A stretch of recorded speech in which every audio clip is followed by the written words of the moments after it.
आसंता 16 तारिख में भुवनेश्वर जनता मैदान रे ठाकुर अनुकूल चंद्र 137तम जन्म महोत्सव और 30तम श्री विग्रह प्रतिष्ठा दिवस महोत्सव पालित होब। तेबे 16 तारिख सकाळ 8टारे सत्संग विहार रु जनता मैदान जाए एक विशाल नगर संकीर्तन आयोजन कर दिन 11 साधारण सभा और युव समाज को आकृष्ट करने व्हाइट बैंड व्यवस्था रही। वेद पाठ कीर्तन सहित सत्संग मेडिकल एसोसिएशन पक्षर स्वास्थ्य शिविर आयोजन होब।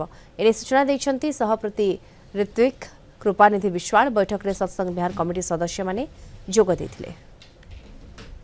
16 फेब्रुआरी 2025 रविवार आमको जनता मैदान कौन प्रकार सौभाग्यवशत मिलगला आमे ताकू विधिवत भाव आनी आमे से प्रस्तुति अच्छू।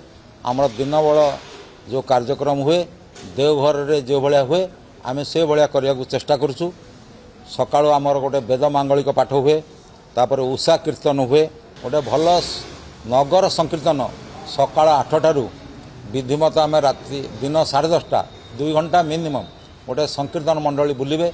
एथिरे प्राय 2000 लोक माँ माने समवेत होई आचार्य विहार छकरू जनता मैदान पर्यंत आम जावाई चेष्टा करा जाउछि।